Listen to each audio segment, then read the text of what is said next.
أعوذ بالله من الشيطان الرجيم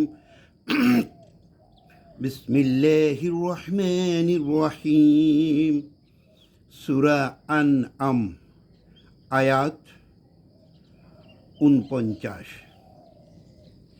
এখানে আল্লাহ রাব্বুল আলামিন বললেন, হে নবী, আপনি বলুন, আমি তোমাদেরকে এই কথা বলি না যে আমার নিকট আল্লাহর খাজিনা আছে, আর না আমি সমস্ত গায়েব সম্বন্ধে অবগত আছি, আর না আমি তোমাদিগকে একথাও বলি যে আমি ফেরেশতা।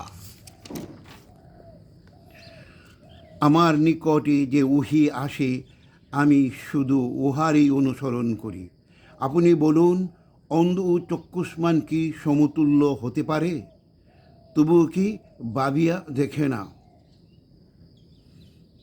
এই আয়াত দ্বারা আল্লাহ রাব্বুল আলামিন সুস্পষ্টভাবে জানিয়ে দিলেন যে সমস্ত দৌলতের দেওয়া নেওয়ার মালিক আমি, এবং আমি সমস্ত বিশ্বব্রহ্মাণ্ডের গায়েবের মালিক একমাত্র আল্লাহ। গায়েব সম্বন্ধে আমাদের সমাজে একটা ভুল ধারণা আছে, আমরা বিভিন্ন অপব্যাখ্যা করি।